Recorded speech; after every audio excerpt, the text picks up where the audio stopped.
नमस्कार दोस्तों। आज आपको सुनाने जा रही हूँ मुंशी प्रेमचंद जी की कहानी चमत्कार। बीए पास करने के बाद चंद्र प्रकाश को एक ट्यूशन करने के सिवा और कुछ न सूझा। उनकी माता पहले ही मर चुकी थी। इसी साल पिता का भी देहांत हो गया और प्रकाश जीवन के जो मधुर स्वप्न देखा करता था वे धूल में ही मिल गए। पिता ऊंचे ओहदे पर थे। उनकी कोशिश से चंद्र प्रकाश को कोई अच्छी जगह मिलने की पूरी आशा थी, पर वे सब मंसूबे धरे के धरे रह गए और अब गुजर बसर के लिए वही 30 रुपये महीने की ट्यूशन रह गई। पिता ने कुछ संपत्ति भी न छोड़ी, उल्टे वधू का बोझ और सिर पर लाद दिया। और स्त्री भी मिली तो पढ़ी लिखी, शौकीन, जबान की तेज, जिसे मोटा खाने और मोटा पहनने से मर जाना कबूल था। चंद्र प्रकाश को 30 रुपये की नौकरी करते शर्म तो आई, लेकिन ठाकुर साहब ने रहने का स्थान देकर उसके आंसू पोंछ दिए। यह मकान ठाकुर साहब के मकान से बिल्कुल सटा हुआ था। पक्का, हवादार, साफ सुथरा और ज़रूरी सामान से लैस ऐसा मकान 20 रुपये से कम पर ना मिलता। काम केवल 2 घंटे का था। लड़का था तो लगभग उन्हीं की उम्र का, पर बड़ा कुंदजेहन, कामचोर, अभी 90 दर्जे में पढ़ता था। सबसे बड़ी बात यह कि ठाकुर और ठकुराइन दोनों प्रकाश का बहुत आदर करते थे, बल्कि उसे लड़का ही समझते थे। वह नौकर नहीं, घर का आदमी था और घर के हर एक मामले में उसकी सलाह ली जाती थी। ठाकुर साहब अंग्रेजी नहीं जानते थे। उनकी समझ में अंग्रेजी दा लौंडा भी उनसे ज़्यादा बुद्धिमान, चतुर और तजुर्बेकार था। संध्या का समय था। प्रकाश ने अपने शिष्य वीरेंद्र को पढ़ाकर छड़ी उठाई तो ठकुराइन ने आकर कहा, अभी न जाओ बेटा, जरा मेरे साथ आओ, तुमसे कुछ सलाह करनी है। प्रकाश ने मन में सोचा, आज कैसी सलाह है, वीरेंद्र के सामने क्यों नहीं कहा। उसे भीतर ले जाकर रमा देवी ने कहा, तुम्हारी क्या सलाह है, बीरू को ब्याह दूं? एक बहुत अच्छे घर से संदेशा आया है। प्रकाश ने मुस्कुराकर कहा, यह तो बीरू बाबू ही से पूछिए। नहीं, मैं तुमसे पूछती हूँ, प्रकाश ने असमंजस में पड़कर कहा। मैं इस विषय में क्या सलाह दे सकता हूँ? उनका 20वां साल तो है, लेकिन यह समझ लीजिए कि पढ़ना फिर हो चुका। तो अभी ना करूँ, यही सलाह है। जैसा आप उचित समझें। मैंने तो दोनों बातें कह दी, तो कर डालूँ। मुझे तो यही डर लगता है कि लड़का कहीं बहक ना जाए। मेरे रहते इसकी तो आप चिंता ना करें। हाँ, इच्छा हो तो कर डालिए, कोई हरज भी नहीं है। सब तैयारियां तुम्ही को करनी पड़ेगी, यह समझ लो। तो मैं इनकार कब करता हूँ। रोटी की खैर मनाने वाले शिक्षित युवकों में एक प्रकार की दुविधा होती है जो उन्हें अप्रिय सत्य कहने से रोकती है। प्रकाश में भी यही कमजोरी थी। बात पक्की हो गई और विवाह का सामान जुटाया जाने लगा। ठाकुर साहब उन मनुष्यों में थे जिन्हें अपने ऊपर विश्वास नहीं होता। उनकी निगाह में प्रकाश की डिग्री उनके 8 साल के अनुभव से कहीं मूल्यवान थी। विवाह का सारा आयोजन प्रकाश के हाथों में था। 10-12 हजार रुपये खर्च करने का अधिकार कुछ कम गौरव की बात न थी। देखते देखते ही फटेहाल युवक जिम्मेदार मैनेजर बन बैठा। कहीं कपड़े वाला उसे सलाम करने आया है, कहीं मोहल्ले का बनिया घेरे हुए है, कहीं गैस और सामियाने वाला खुशामद कर रहा है। वह चाहता तो 200-400 रुपये बड़ी आसानी से बना लेता, लेकिन इतना नीच ना था। फिर उसके साथ क्या दगा करता, जिसने सब कुछ उसी पर ही छोड़ दिया था। पर जिस दिन उसने 5,000 के जेवर खरीदे, उस दिन उसका मन चंचल हो उठा। घर आकर चंपा से बोला, हम तो यहाँ रोटियों के मोहताज हैं और दुनिया में ऐसे आदमी पड़े हुए हैं जो हजारों लाखों रुपए के जेवर बनवा डालते हैं।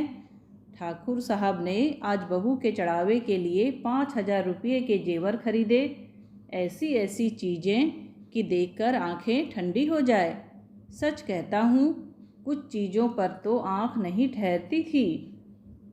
चंपा ईर्ष्या जनित विराग से बोली, हमें क्या करना है?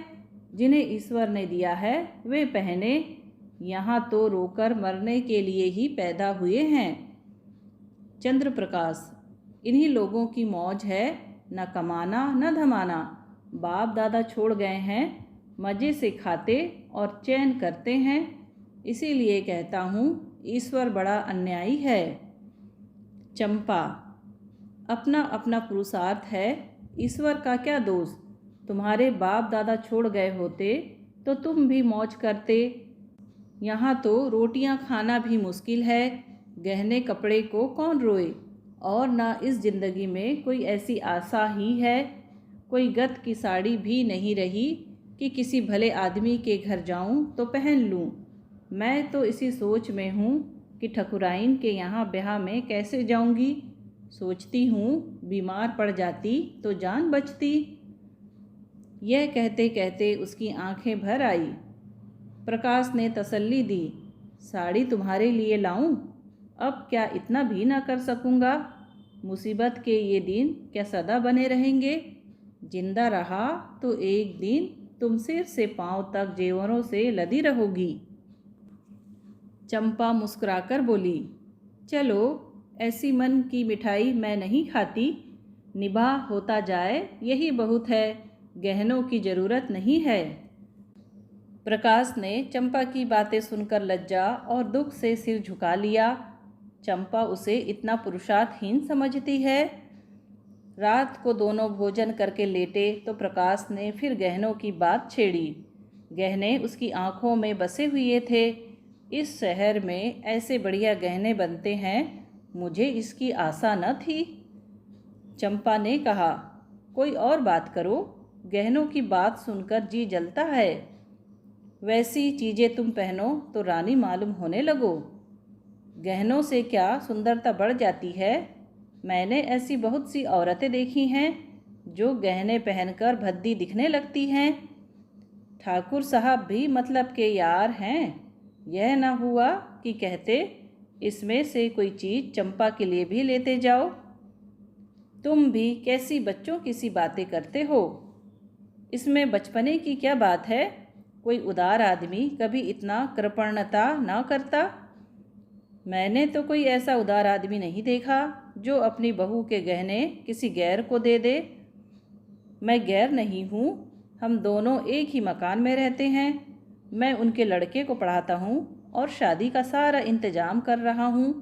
अगर 100-200 की कोई चीज़ दे देते तो वह निष्फल ना जाती, मगर धनवानों का हृदय धन के भार से दबकर सिकुड़ जाता है।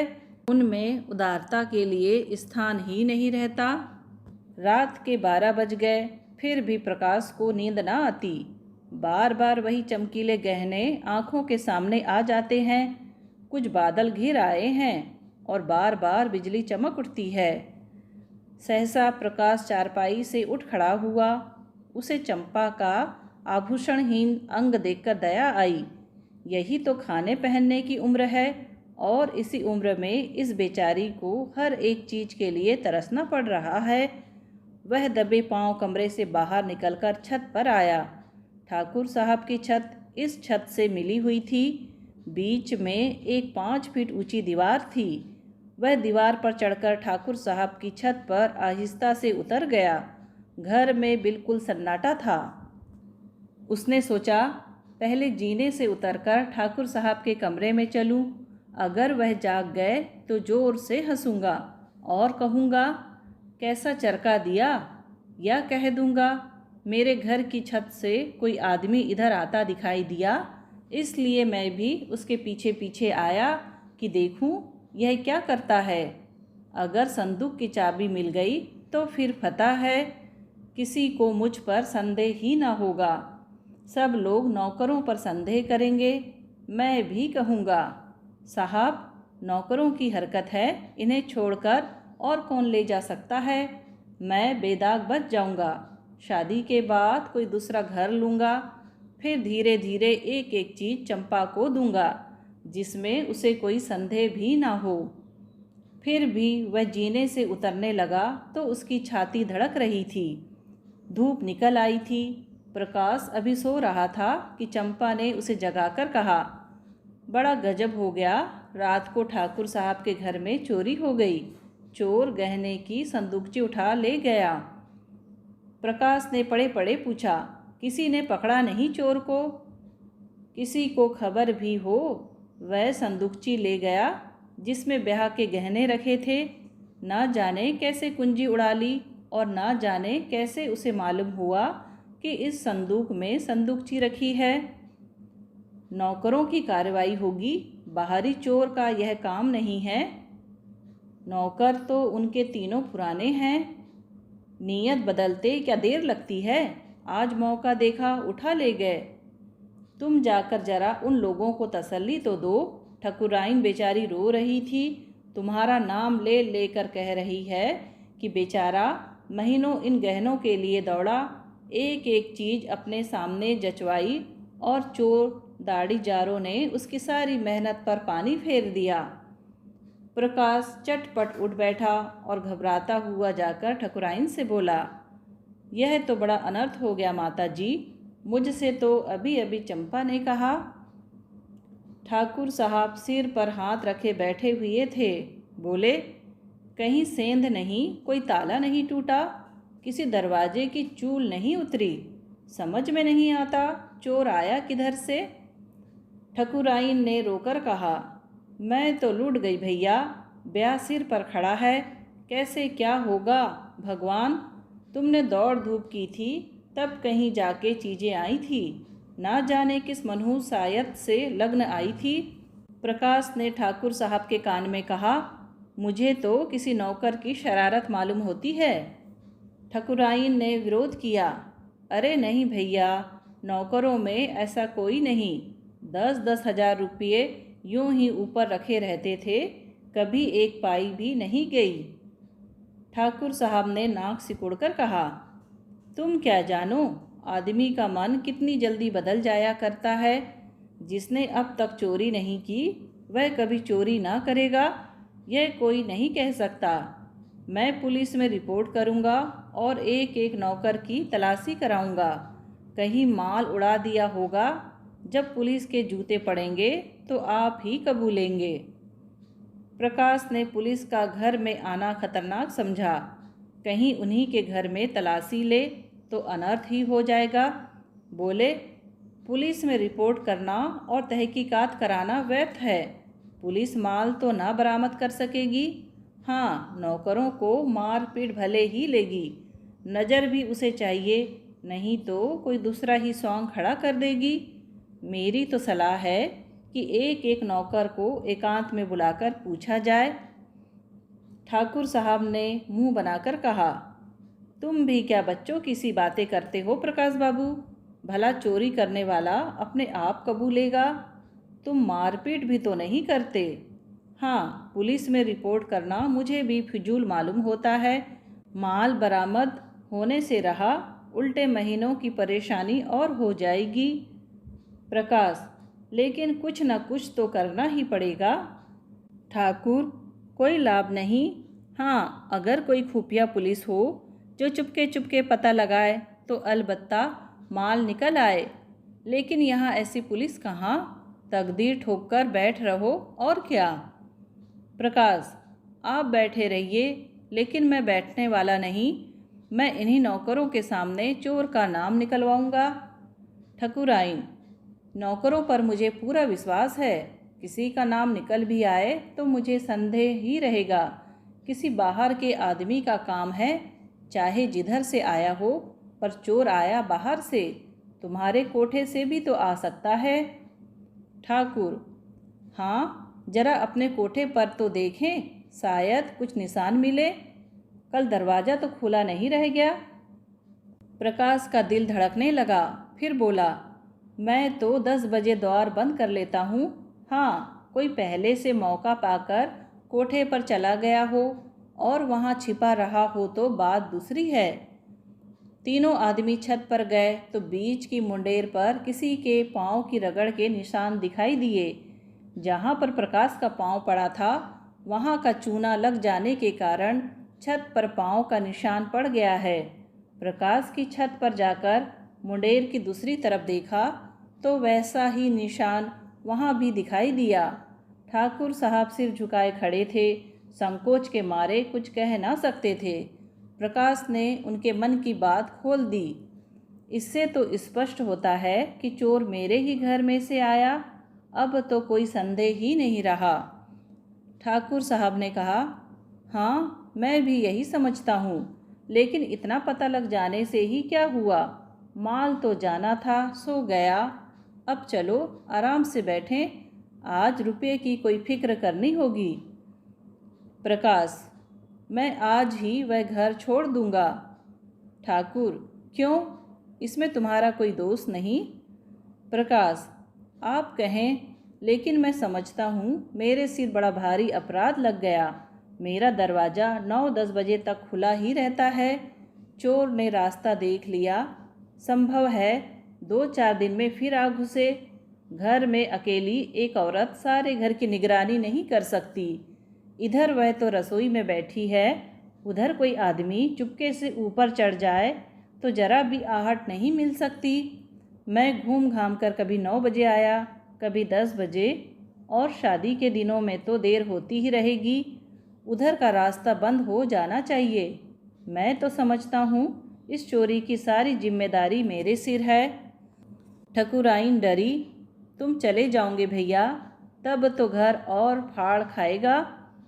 प्रकाश, कुछ भी हो माता जी, मुझे बहुत जल्द घर छोड़ना ही पड़ेगा। मेरी गलती से चोरी हुई, उसका मुझे प्रायश्चित करना ही पड़ेगा। प्रकाश चला गया तो ठाकुर ने स्त्री से कहा, बड़ा लायक आदमी है। ठकुराइन, क्या बात है, चोर उधर से आया, यही बात उसे लग गई। कहीं यह चोर को पकड़ पाए तो कच्चा खा जाए, मार ही डाले। देख लेना कभी न कभी माल बरामद करेगा। अब इस घर में कदापि न रहेगा, कितना ही समझाओ। किराए के 20 रुपये और दे दूंगा। हम किराया क्यों दें, वह आप घर ही छोड़ रहे हैं, हम तो कुछ कहते नहीं। किराया तो देना ही पड़ेगा, ऐसे आदमी के साथ कुछ बल भी खाना पड़े तो बुरा नहीं लगता। मैं तो समझती हूँ वह किराया लेंगे ही नहीं। 30 रुपये में गुजर भी तो ना होता होगा। प्रकाश ने उसी दिन वह घर छोड़ दिया। उस घर में रहने से जोखिम था, लेकिन जब तक शादी की धूमधाम रही प्राय सारे दिन यहीं रहते थे। चंपा से कहा, एक सेठ जी के यहाँ 50 रुपये महीने का काम और मिल गया है, मगर मैं वह रुपये उन्हीं के पास जमा करता जाऊँगा। वह आमदनी केवल जेवरों में खर्च होगी, उसमें से एक पाई भी घर के खर्च में ना आने दूंगा। चंपा फड़क उठी। पति प्रेम का यह परिचय पाकर उसने अपने भाग्य को सराहा। देवताओं में उसकी श्रद्धा और भी बढ़ गई। अब तक प्रकाश और चंपा के बीच में कोई पर्दा ना था।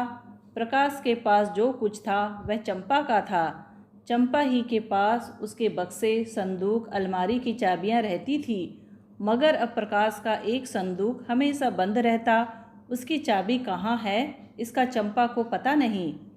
वह पूछती है, इस संदूक में क्या है, तो कह देते हैं कुछ नहीं, पुरानी किताबें मारी मारी फिरती थी, उठा के संदूक में बंद कर दी है। चंपा को संदेह का कोई कारण न था। एक दिन चंपा पति को पान देने गई तो देखा वह उस संदूक को खोले हुए देख रहे हैं। उसे देखते ही उन्होंने संदूक जल्दी से बंद कर दिया। उनका चेहरा जैसे फक्क हो गया। संदेह का अंकुर जमा, मगर पानी न पाकर सूख गया। चंपा किसी ऐसे कारण की कल्पना ही न कर सकी जिससे संदेह को आश्रय मिलता। लेकिन 5,000 की संपत्ति को इस तरह छोड़ देना कि उसका ध्यान ही न आए, प्रकाश के लिए असंभव था। वह कहीं बाहर से आता तो एक बार संदूक अवश्य खोलता। एक दिन पड़ोस में चोरी हो गई। उस दिन से प्रकाश अपने कमरे में ही सोने लगा।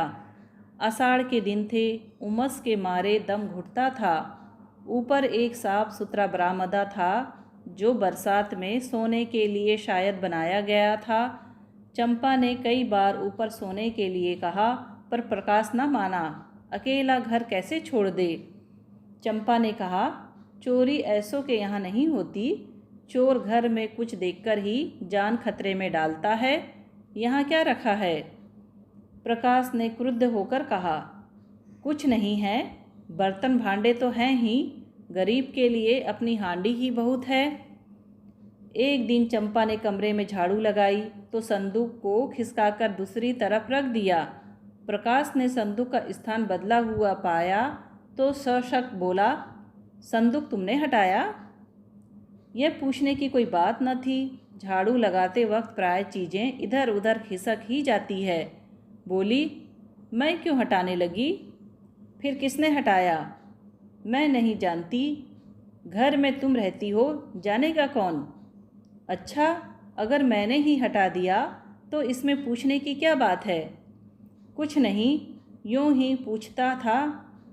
मगर जब तक संदूक खोलकर सब चीज़ें देख न ले, प्रकाश को चैन कहाँ। चंपा ज्यों ही भोजन पकाने लगी, उसने संदूक खोला और आभूषणों को देखने लगा। आज चंपा ने पकौड़ियाँ बनाई थी।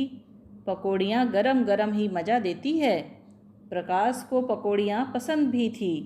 उसने थोड़ी सी पकौड़ियाँ एक तस्तरी में रखी और प्रकाश को देने गई। प्रकाश ने उसको देखते ही संदूक धमाके से बंद कर दिया और ताला लगाकर उसे बहलाने के इरादे से बोला, तस्तरी में क्या लाई? अच्छा, पकौड़ियाँ हैं। आज चंपा को संदेह हो गया। संदूक में क्या है, यह देखने की उत्सुकता हुई। प्रकाश उसकी चाबी कहीं छिपाकर रखता था। चंपा किसी तरह वह चाबी उड़ा देने की चाल सोचने लगी। एक दिन एक बिसाती चाबियों का गुच्छा बेचने आ निकला। चंपा ने उस ताले की चाबी ले ली और संदूक खोल डाली।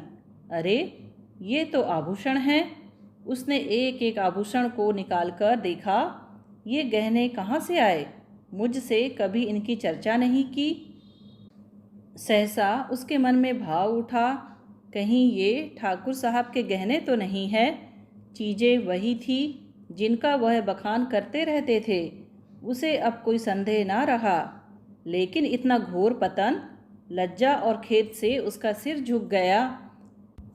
उसने तुरंत संदूक बंद कर दिया और चारपाई पर लेटकर सोचने लगी, इनकी इतनी हिम्मत पड़ी कैसे? यह दुर्भावना इनके मन में आई ही क्यों? मैंने तो कभी आभूषणों के लिए आग्रह नहीं किया।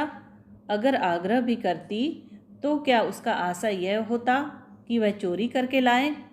चोरी आभूषणों के लिए? इनका मन क्यों इतना दुर्बल हो गया? उसके जी में आया, इन गहनों को उठा ले और ठकुराइन के चरणों पर डाल दे। उनसे कहे, यह मत पूछिए ये गहने मेरे पास कैसे आए।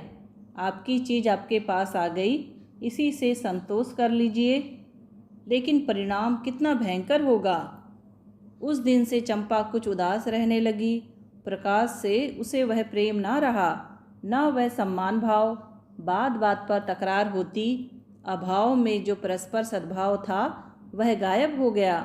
तब एक दूसरे से दिल की बात कहते थे, भविष्य के मनसूबे बांधे जाते थे।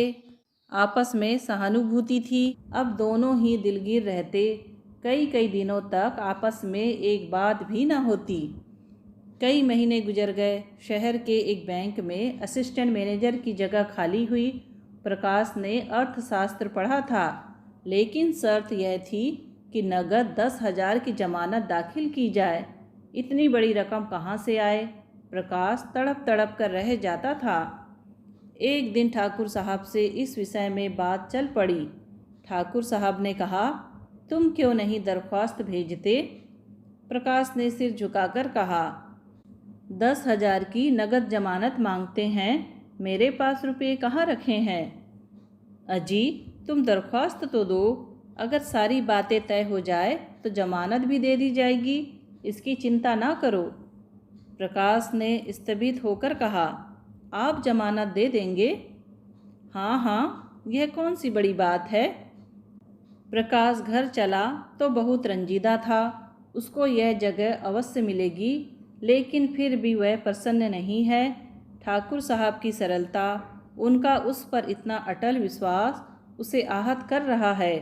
उनकी शराफत उसके कमीनेपन को कुचले डालती है।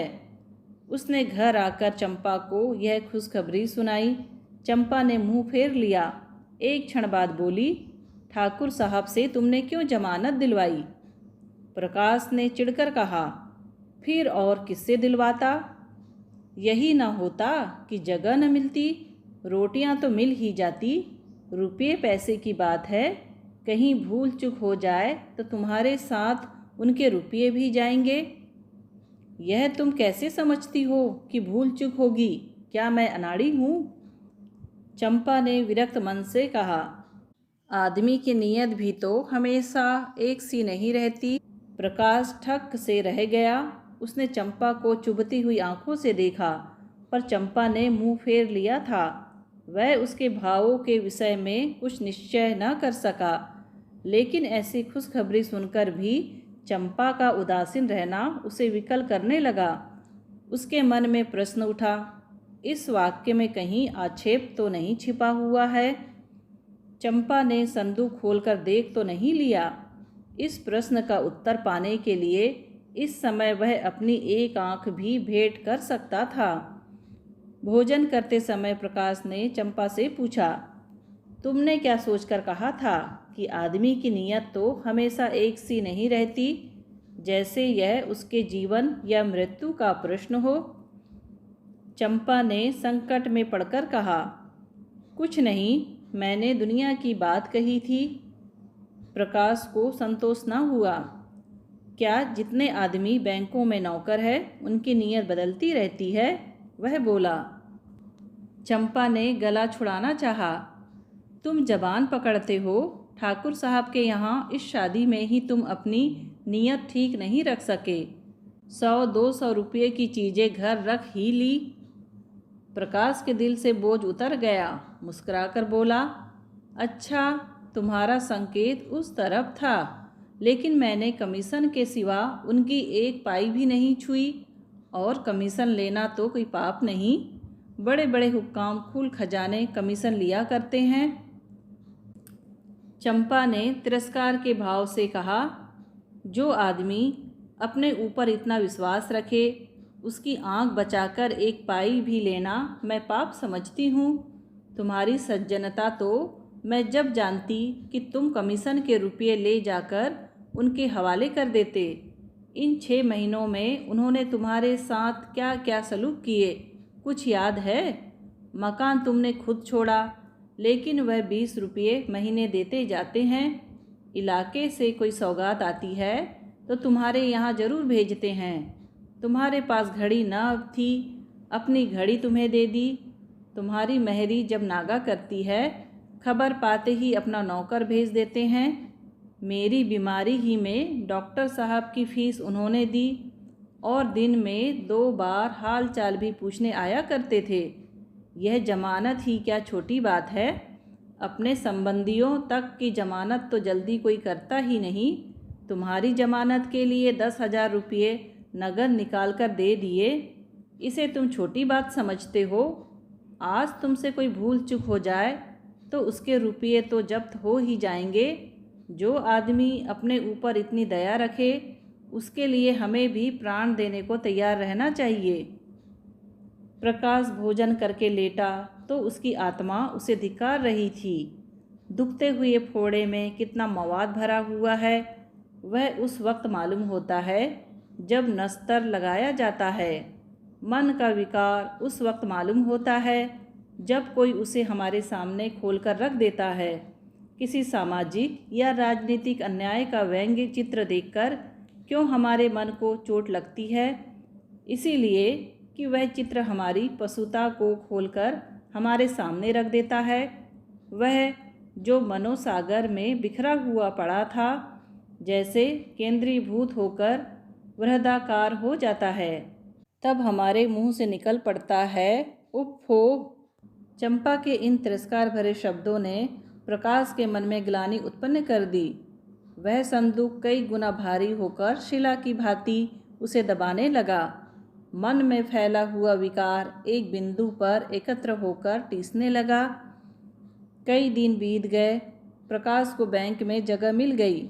इसी उत्सव में उसके यहाँ मेहमानों की दावत है। ठाकुर साहब, उनकी स्त्री बीरू और उसकी नवेली बहू सभी आए हुए हैं।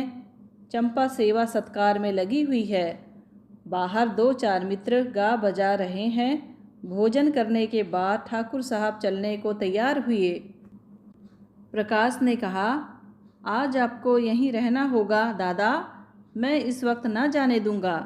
चंपा को उसका यह आग्रह बुरा लगा। 4 पाइयाँ नहीं है, बिछावा नहीं है और न काफ़ी जगह ही है।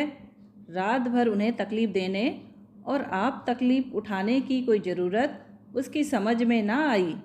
लेकिन प्रकाश आग्रह करता ही रहा, यहाँ तक कि ठाकुर साहब राजी हो गए। 12 बज गए थे। ठाकुर साहब ऊपर सो रहे थे। बीरू और प्रकाश बाहर बरामदे में थे। 3 स्त्रियां अंदर कमरे में थीं। प्रकाश जाग रहा था। बीरू के सिरहाने उसकी चाबियों का गुच्छा पड़ा हुआ था।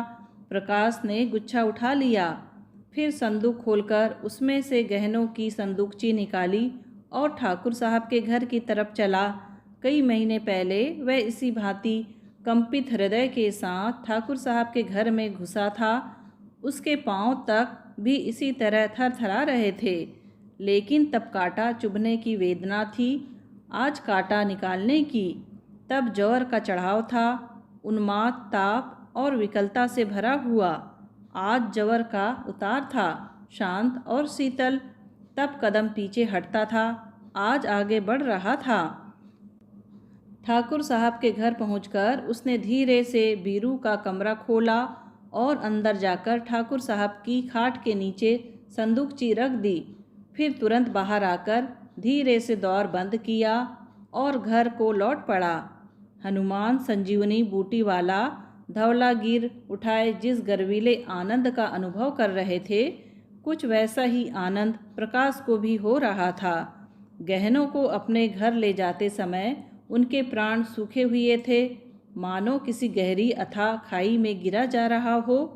आज संदूकची को लौटाकर उसे मालूम हो रहा था जैसे वह किसी विमान पर बैठा हुआ आकाश की ओर उड़ा जा रहा है, ऊपर ऊपर और ऊपर। वह घर पहुंचा तो बीरू सोया हुआ था। चाबी उसने सिरहाने रख दी। ठाकुर साहब प्रातःकाल चले गए। प्रकाश संध्या समय पढ़ाने जाया करता था। आज वह अधीर होकर तीसरे ही पहर जा पहुंचा। देखना चाहता था वहाँ आज क्या गुल खिल रहे हैं। वीरेंद्र ने उसे देखते ही खुश होकर कहा, बापूजी, कल आपके यहाँ की दावत बड़ी मुबारक थी। जो गहने चोरी हो गए थे वे सब मिल गए।